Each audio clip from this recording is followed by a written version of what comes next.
Hello friends, मैं हूं doctor नवीन चंद्रा और आज हम लोग पढ़ेंगे रज़िया सुल्तान के बारे में।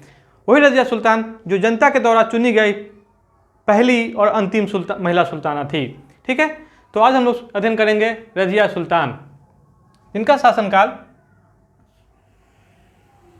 रज़िया सुल्तान जिनका शासनकाल 1236 ईस्वी से 1240 ईस्वी तक रहा, यानी कि 4 वर्षों का संक्षिप्त शासनकाल। ठीक है, अब आते हैं हम लोग रज़िया के सुल्तान बनने का जो अधिकार घोषित किया गया था इल्तुतमिश के द्वारा। इल्तुतमिश ने अपने ग्वालियर अभियान के पश्चात रज़िया को उत्तराधिकार घोषित किया था और अमीरों से यह वादा लिया था कि मेरी मृत्यु के बाद मेरी पुत्री ही राजगद्दी का अधिकारी बने, मेरे पुत्र नहीं। समझे? यानी कि इल्तुतमिश ने पुत्रों के ज़्यादा अपनी पुत्री की पर बल दिया। देख रहे हैं, क्योंकि वह अपने पुत्रों से ज़्यादा रज़िया को योग्य मानता था। लेकिन इल्तुतमिश की मृत्यु के बाद तुर्क अमीरों ने, जो उसके गुलाब सरदार यानी चालीसा दल के सदस्य थे, 40 चालीसा दल, जिसको तुर्कान चहलगानी कहते हैं हम लोग, तो उन लोगों ने इल्तुतमिश के पुत्र जो काफ़ी अयोग्य था रुकनुद्दीन फिरोज को गद्दी पर बैठा दिया और उसे गुलाम वंश का अगला सुल्तान घोषित कर दिया। कहते हैं रुकनुद्दीन फिरोज काफ़ी अयोग्य शासक था। क्या था? काफ़ी अयोग्य शासक था। वह गद्दी पर बैठते ही भोग विलास की जिंदगी में लिप्त हो गया। ठीक है, वह शाही खजाने को दोनों हाथों से लुटाने लगा, यानी कि धन की बर्बादी करने लगा। तो फिरोज के स्थान पर उसकी जो मम्मी थी, माँ शाह तुर्कान, उसने शासन प्रबंध अपने हाथ में ले लिया और उसने आतंक का शासन प्रारंभ किया। यानी कि उसने पूरे साम्राज्य में आतंक का माहौल कायम कर दिया। कैसे उसने अपने एक क्या कहते हैं सौतेले बेटा, जो कि रुकनुद्दीन फिरोज से भी ज़्यादा योग्य, जो इल्तुतमिश का पुत्र था, उसका नाम था कुतुबुद्दीन। तो योग्य और होनहार पुत्र कुतुबुद्दीन को भी, जो कि इल्तुतमिश का पुत्र था, शाह तुर्कान ने अंधा करवा के उसे मार डाला ताकि मेरे पुत्र का गद्दी सुरक्षित रहे।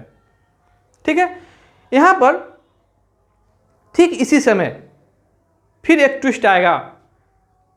बहुत सारे सूबेदार माँ शाह तुर्कान के शासन से व्याकुल होकर क्या करेगा? विद्रोह कर देगा, जिसमें बदायूं, मुल्तान, लाहौर और झांसी के सूबेदार मुख्य होंगे। कहते हैं इसी विद्रोह को दबाने के लिए रुकनुद्दीन फिरोज अपने सेना के साथ राजधानी से बाहर निकलेगा। ठीक है, इसी समय रज़िया को मौका मिल जाएगा। ठीक है, वह शुक्रवार जो कि मुस्लिम जगत में नवाज का दिन होता है, शुक्रवार के दिन नवाज के समय लाल कुर्ती पहन के, लाल कपड़ा पहन के, लाल कपड़ा क्यों? मुस्लिम जगत में, मुस्लिम समाज में लाल कपड़ा न्याय का प्रतीक होता है। ठीक है, तो लाल कपड़ा पहनकर जामा मस्जिद में चली गई। ठीक है, और वहाँ अमीरों के सामने उपस्थित होकर उसने रुकनुद्दीन फिरोज शाह और उनकी माता शाह तुर्कान के जो अत्याचारी शासनकाल था उसका क्या किया? मूल्यांकन करवाया और इल्तुतमिश की इच्छा का पालन करने का निवेदन किया।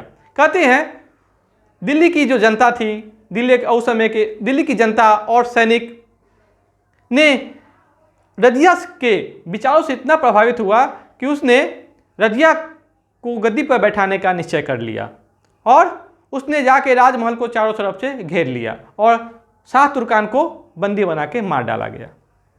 और इस प्रकार रज़िया सुल्ताना राजगद्दी पर बैठी। और यही नहीं, जब रुकनुद्दीन फिरोज वापस आएगा तो उसको भी बंदी बनाकर मार डाला जाएगा। तो फुल प्रूफ रज़िया सुल्ताना क्या हो गई? दिल्ली की शासिका, यानी गुलाम वंश की अगली शासिका। ठीक है, रज़िया सुल्ताना। इल्तुतमिश के इच्छा के विरुद्ध दिल्ली के अमीरों ने किसको राजा बनाया? रुकनुद्दीन फिरोज को। लेकिन रुकनुद्दीन फिरोज क्या था? एक अयोग्य शासक था, इसलिए उसके स्थान पर उसकी माँ शाह तुर्कान ने क्या किया? शासनकाल संभाला, जिसका शासनकाल था आतंक का शासन। देख रहे हैं ना, क्योंकि ये बहुत ही निर्दयी महिला थी जिसने अपने सौतेले पुत्र कुतुबुद्दीन को भी अंधा करवा के मार डाला था। ठीक है, उससे पहले ग्वालियर का अभियान के समय इल्तुतमिश ने रजिया सुल्ताना को दिल्ली का प्रभारी नियुक्त करके रजिया की योग्यता का पता कर लिया था। इसलिए जब वो ग्वालियर अभियान से वापस आएगा, तो इल्तुतमिश ने, देख रहे हैं, रजिया को अपना उत्तराधिकारी नियुक्त करेगा। देख रहे हैं, अपने जीवन काल में ही इल्तुतमिश ने उत्तराधिकारी नियुक्त कर दिया। और यही नहीं, उसने चांदी के सिक्के पर, यानी चांदी के टंके पर उसका नाम भी अंकित करवाया। देख रहे हैं, क्योंकि दिल्ली की जनता ने, दिल्ली की सैनिकों ने रजिया के मामले में पहली बार शामिल हुआ था और उसे गद्दी पर बैठाया था, इसीलिए रजिया के मामले में पहली बार दिल्ली की जनता ने, देख रहे हैं ना, दिल्ली की जनता ने उत्तराधिकार के प्रश्न पर स्वयं निर्णय लिया था। देख रहे हैं ना, यानी कि दिल्ली की जनता ने पहली बार अपने जीवन काल में, पूरे इतिहास में स्वयं निर्णय करके रजिया को उत्तराधिकारी नियुक्त करेगा। ठीक है, देख रहे हैं, क्यों?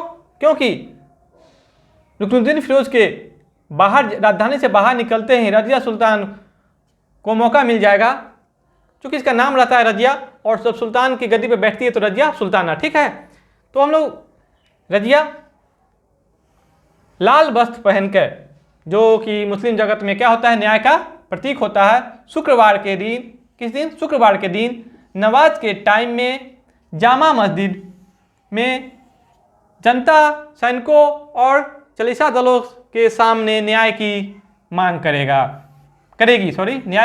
करेगी और इल्तुतमिश के दिए गए वादों को निभाने का निवेदन करेगी। तो दिल्ली की जनता ने क्या किया? उसके दिल्ली की गद्दी पर बैठा दिया। सुल्तान बनने के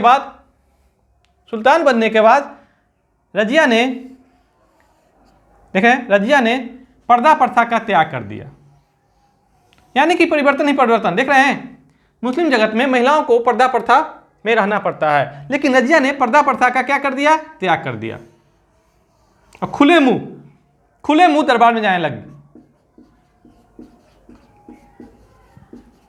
खुले मुंह। यही नहीं, उसने पुरुषों के समान महिला वस्त्र का भी त्याग कर दिया। देख रहे हैं, पुरुषों के समान कुबा यानी कि कोट और कुला यानी कि टोपी पहनकर दरबार जाने लगी, यानी कि महिला वस्त्र का ही त्याग कर दिया और पुरुषों के समान क्या करने लगी? दरबार में जाने लगी, कोट पहन के, टोपी पहन के, खुले मुंह, जो कि मुस्लिम जगत के जो मौलाना थे, चालीसा दल थे, उसे बुरा फील हो रहा था। ठीक है, और यही नहीं, उसने अपने शासन कार्य में किसी को भी शामिल नहीं किया, वो स्वयं संभालती थी, क्योंकि चालीसा दल ने सोचा कि अगर रजिया भी अगर सुल्तान बन जाती है तो शासन कार्य किसके हवाले रहेगा? हम लोग के हवाले रहेगा। लेकिन रजिया सुल्तान क्या थी? काफ़ी योग थी, इसलिए वो शासन कार्य खुद संभालती थी, जिससे चालीसा दल को फिर झटका लगेगा। ठीक है, यही नहीं, सुल्तान बनने के बाद, देख रहे हैं, सुल्तान बनने के बाद शक्तिशाली तुर्क सामंतों, ये जो तुर्क सामंत थे, जो इसको चालीसा दल आप कह सकते हैं, चालीसा दल, तुर्कान चहलगानी, जिसका गठन इल्तुतमिश ने अपने 40 विश्वस्त गुलाम को मिलाकर किया था। ठीक है, तो ये तुर्क जो सरदार थे, सामंत थे, तो यह रजिया को कठपुतली शासका बनाने के फेर में थे। लेकिन रजिया क्या की, इस तुर्क सरदारों के शक्ति को कम करने के लिए, इसे बैलेंस करने के लिए अपने शासन कार्य में गैर तुर्कों को शामिल करने लगी और गैर तुर्कों का दल बनाकर संगठित करना शुरू कर दी, दल बना दी। देख रहे हैं, यानी कि वो चाहती थी कि हम अपना एक अलग विश्वप्रस्त लोगों का दल बनाकर चालीसा दल के प्रभावों को क्या करें? शक्ति को कम करें। ठीक है,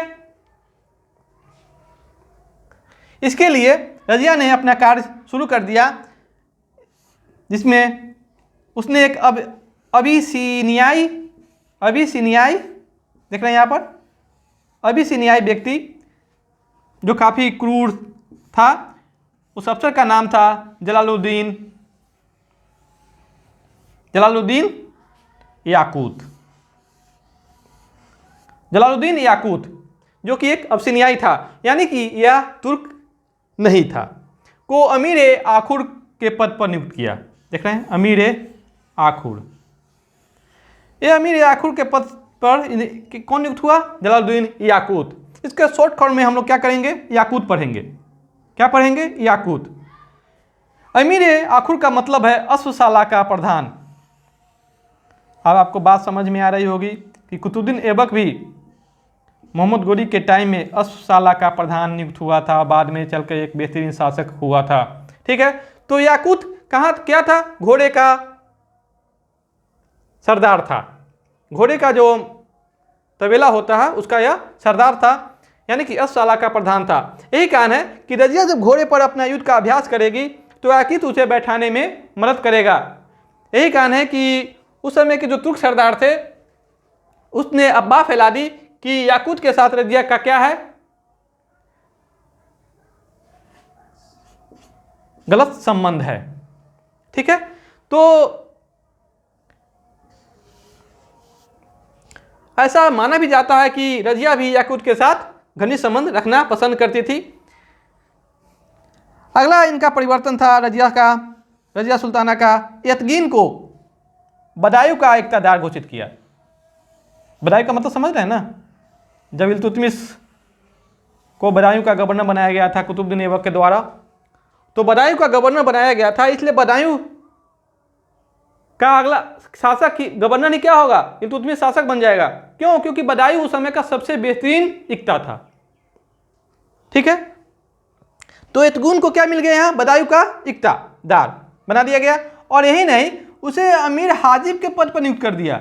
अमीर हाजिब इस दिल्ली सल्तनत काल में काफ़ी महत्वपूर्ण पद था, जो दरबारियों के शिष्टाचार की देखरेख करता था। दरबारियों के शिष्टाचार की देखरेख करता था, और यही नहीं, सुल्तान से कौन मिल रहा है नहीं मिल रहा है उसकी जांच परख भी करता था। यानी कि समझ सकते हैं कितना महत्वपूर्ण पद था। और इसी महत्वपूर्ण पद और यह इक़्तिदार बदायूं का इक़्तिदार होने के कारण यतगीन ने आगे चल करके रजिया सुल्तान के साथ विश्वासघात करेगा और इसे युद्ध में पराजित करने का काम करेगा। ठीक है, अब अगला महत्वपूर्ण परिवर्तन था अल्तुनिया। कौन है? अल्तुनिया को तबर हिंद या क्या कहते हैं उसको? सर हिंद कह सकते हैं, तबर हिंद कह सकते हैं, या भटिंडा। पंजाब के पास जो भटिंडा है वो बाउंड्री था, एक सीमांत प्रांत था, तो अल्तुनिया को तबर हिंद भटिंडा का इक़्तिदार नियुक्त किया। कहाँ का इक़्तिदार नियुक्त किया? तबर हिंद का। अब क्योंकि ये सारे जो परिवर्तन थे ये तुर्क सरदारों के विरोध में किए गए थे रजिया के द्वारा, तो तुर्क सरदार क्या करेगा? यहाँ पर काफ़ी अप्रसन्न हो जाएगा और वह किसी भी प्रकार रजिया को गद्दी से उतारने के लिए काम करना, यानी कि षड्यंत्र रचना शुरू कर देगा। इसी षड्यंत्र में उसने काफ़ी विद्रोह करवाए तुर्क सरदारों के द्वारा। अब गवर्नरों को, यानी कि प्रांतीय गवर्नर सरदारों को चढ़ा बढ़ाकर उससे विद्रोह करवाने का काम करेगा। ठीक है, कहते हैं रजिया सुल्ताना ने विद्रोह का सामना काफ़ी सफलतापूर्वक किया और सभी विद्रोह को दबाने का काम किया। लेकिन अंत समय में 1240 ईस्वी, देख रहे हैं ना, जो रजिया सुल्ताना का अंतिम शासन काल है, समय वर्ष, सर हिंद या तबर हिंद के जो गवर्नर थे अल्तुनिया, गवर्नर ने क्या किया? विद्रोह कर दिया। ये विद्रोह किया नहीं, इससे तुर्क सरदारों ने विद्रोह करवाया। कहते हैं रजिया ने इस विद्रोह को दबाने के लिए खुद निकली भी, क्योंकि राजधानी से बाहर निकल गई। इसीलिए तुर्क सरदारों ने रजिया के बाहर निकलते ही इल्तुतमिश के एक अयोग्य पुत्र बहराम शाह को दिल्ली के गद्दी पर बैठा दिया। कहते हैं रजिया ने इस मौकाप्रस्त तुर्क सरदारों के व्यवहार से विचलित नहीं हुई, बल्कि वह अपने विद्रोही अल्तुनिया से, जो कि तबर हिंद का गवर्नर था, रजिया ने उससे शादी कर ली। इतिहास में ऐसा साक्ष्य आपको नहीं मिलेगा कि कोई व्यक्ति अपने विद्रोही से ही शादी कर लेगा, लेकिन रजिया ने यहाँ कूटनीति का परिचय देते हुए अपने विद्रोही अल्तुनिया से शादी करके फिर से दिल्ली की गद्दी प्राप्त करने के लिए सेना को लेकर चल पड़ी। कहते हैं कैसल के युद्ध में उसे पराजय हो जाएगा। रजिया सुल्ताना अल्तुनिया के साथ कैसल के युद्ध में पराजित हो जाएगी और जंगल में जब सो रही होती है तो डाकुओं के द्वारा इसकी हत्या कर दी जाएगी, दोनों की, रजिया सुल्ताना और अल्तुनिया की। इस प्रकार भारतीय इतिहास की प्रथम और अंतिम महिला सुल्ताना रजिया मुस्लिम की क्या हो जाएगा, शासनकाल समाप्त हो जाएगा। ठीक है, तो तुर्क सरदार जो गुलाम सरदार से चलीसा दल, इसको फिर कह रहे हैं चलीसा दल। देख रहे हैं चलीसा दल ने कैसे इल्तुतमिश के उत्तराधिकारी के साथ खिलवाड़ कर रहा है और आगे 30 सालों तक खिलवाड़ करते रहेगा उसके उत्तराधिकारियों के साथ। यही नहीं, अंत में चल के इसका शासन भार भी संभाल लेगा गुलाम वंश का, जो बलबन के रूप में आएगा। ठीक है, तो इल्तुतमिश ने जो चलीसा दल का गठन अपने सुविधा के लिए किया था, वो बाद में उस उत्तराधिकारियों के लिए क्या हो गया, काल हो गया, साफ हो गया। तो ये तुर्क गुलाम सरदारों ने उसके अयोग्य पुत्र बहराम शाह को क्या कर दिया, गद्दी पर बैठा दिया। ठीक है, तो इतिहासकारों के बीच रजिया का मूल्यांकन किया जाएगा। ठीक है, रजिया की असफलता का मुख्य कारण क्या था, आखिर रजिया असफल क्यों हो गई।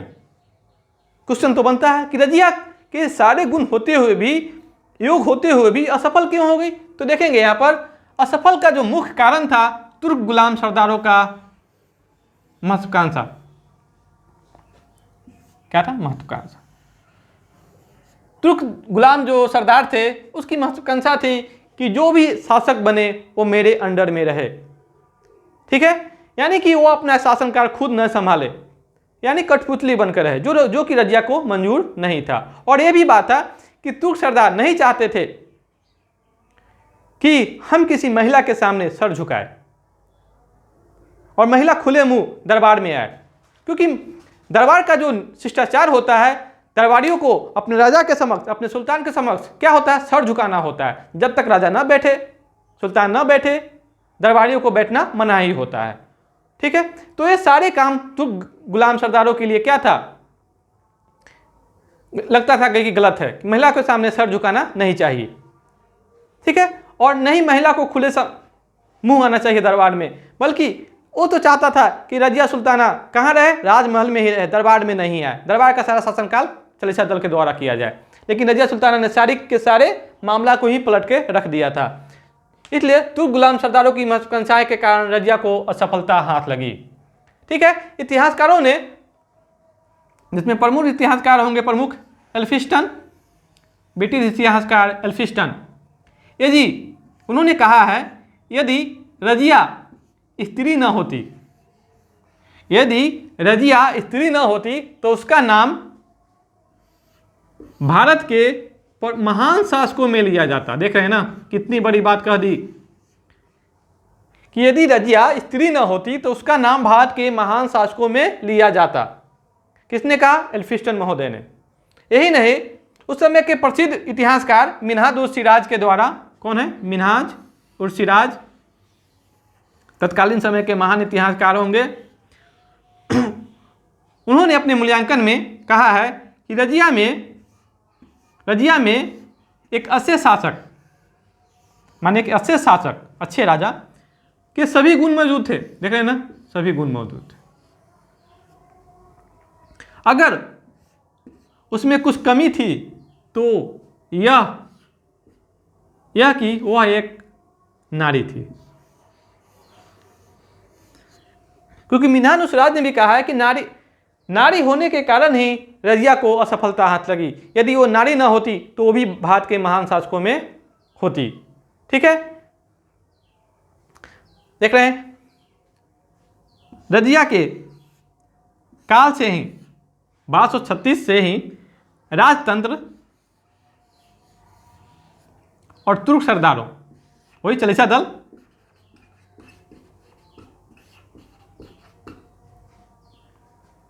के बीच 30 वर्षों, देखें ना, 1236 से 1265 तक, जब तक कि बलबन जो चालीसा दल का एक मेंबर था, सदस्य था, वह राजगद्दी को नहीं हथिया लेगा, तब तक तुर्क सरदारों और राजतंत्र के बीच का जो इतिहास होगा, सत्ता के अधिकार के लिए संघर्ष का इतिहास होगा। यानी कि जो चालीसा दल था, इल्तुतमिश के किसी भी उत्तराधिकारी को गद्दी पर शांत नहीं रहने देगा। ठीक है, देखेंगे कि रजिया के बाद जो कुछ महत्वपूर्ण कुछ शासक हुए बलबन से पहले और रजिया के बाद, जो इल्तुतमिश के पुत्र और पौत्र होंगे, उसके बारे में जान लीजिए।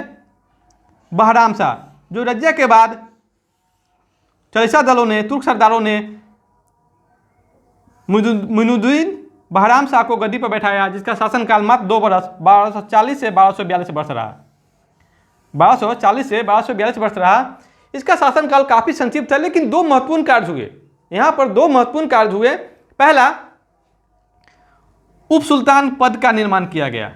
देख रहे हैं ना, यानी कि उप सुल्तान का पद क्यों? क्योंकि सुल्तान कठपुतली बना रहे। सुल्तान को कठपुतली बनाए रखने के लिए चालीसा दल ने उप सुल्तान पद का क्या किया? निर्माण किया, जिसको नायब मुमलकत कहते हैं। नायब मुमलकत कहते हैं। पद का सृजन किया गया और यह पहला पद किसको दिया गया? देखेंगे यहाँ, यतगीन को दिया गया, जो कि बदायूं का गवर्नर था, और अमीर हाजिब के पद पर नियुक्त था। उसे आप बहराम शाह के समय में उप सुल्तान का पद दिया गया। देख रहे हैं। और यही नहीं, भारत में मंगोल आक्रमण का पहला शुरुआत, यानी प्रथम मंगोल आक्रमण 1241 ईस्वी में होगा। किसके समय में? बहराम शाह के समय में। ठीक है। अगला शासक है अलाउद्दीन मसूद शाह।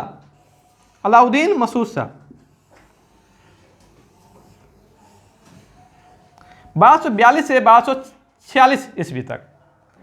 ठीक है। कहते हैं यह भी काफी अयोग्य था और समझ शक्ति किसके हाथ में था? चालीसा दलों के हाथ में था, इसलिए इनका शासनकाल ज्यादा महत्वपूर्ण नहीं है। अगला महत्वपूर्ण शासक है नसरुद्दीन महमूद। यह तो था इल्तुतमिश के प्रिय पुत्र नसरुद्दीन महमूद, जिसकी मृत्यु लखनऊ में हो गई थी। तो उसकी मृत्यु के बाद एक पुत्र का जन्म हुआ, जिसका नाम इल्तुतमिश ने अपने पुत्र की याद में नसरुद्दीन महमूद ही रखा। ठीक है। कहते हैं इसका शासनकाल 1246 से 1265 ईस्वी तक रहा। कितना? 1246 से 1265। हालांकि इनका जो कार्यकाल है लंबा रहा, लेकिन इनके बारे में जानकारी ले लीजिए आप लोग।